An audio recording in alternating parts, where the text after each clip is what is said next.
Aha, look at me, I do about to go. You must get DD. When you Emma will be see you look at show. Emma cool, man. Yeah.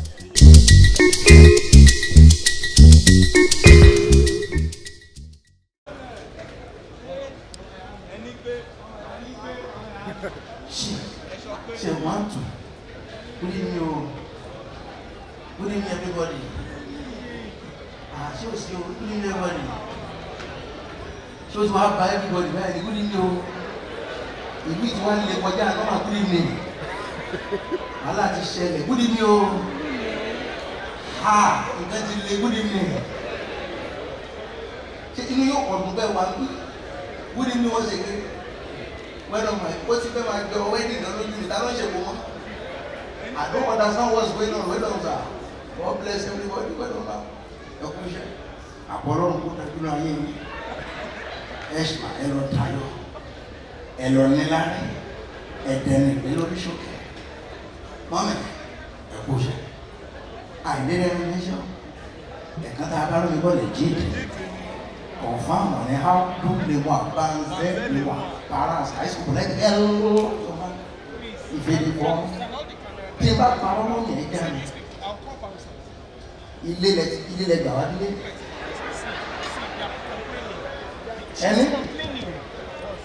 Il est chaud. Il est gardé. Il doit. In Tanogawa, ladies and gentlemen, in case you don't know, I just got back from a lot, and I'm still going through it. A lot is happening in this country. We are tired of this country already. Are you not tired? People are not flying anyhow. Before you know it, hey, I don't know what's going on. All TT Dubai, why is UK? Everybody's going anyhow. Go where? And about big up of country. If you don't do what, this asking is too much.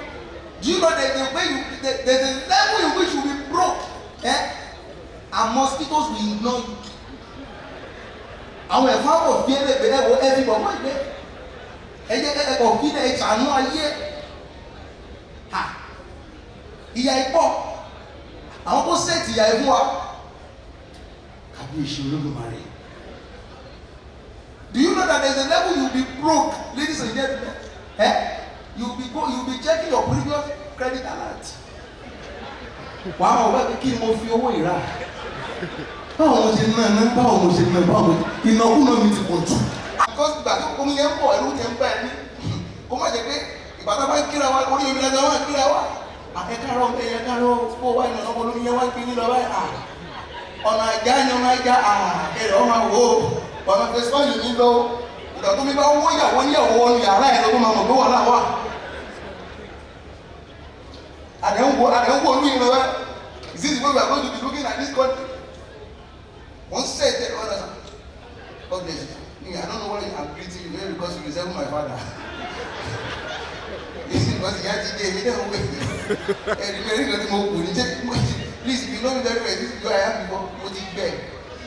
And I tell you one moment, I help me, sir.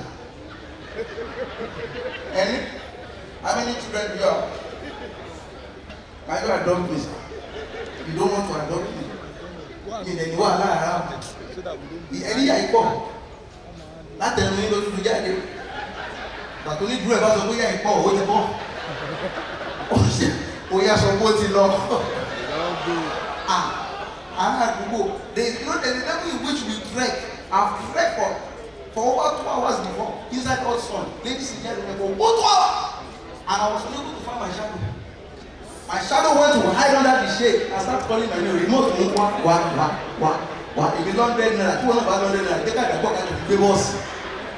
There was a day I saw my shadow crossing to the other side of the road and joining other people's shadow going on bike. Only remote only about the day. Ìyá yẹn pọ̀ òun yẹn kó ẹ̀.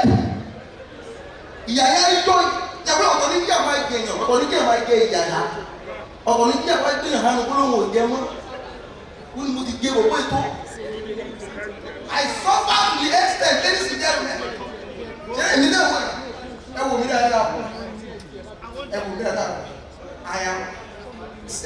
sálẹ̀ bẹ́ẹ̀, hey, sorry, who are you?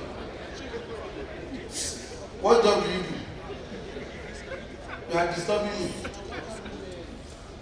Ilẹ̀ fẹ́ ṣe pé I have stopped it. Máa ṣe pé tẹ́lẹ̀ tí mi lè ṣe pé mọ̀.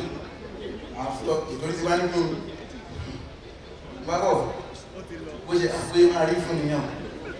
Bó ṣe mẹ́rin rẹ̀ tí wá ní káyẹ̀ wọ ní báàsì náà. Bó ṣe máa rí fún tó jẹ́ ká respect ara wa. Ladies and gentlemen, I want to tell you the story of my life. I grew up in Ibadan. Thanks for watching this video. Please don't forget to click on subscribe button. Kindly comment and share. We drop new videos daily. Thank you. God bless you.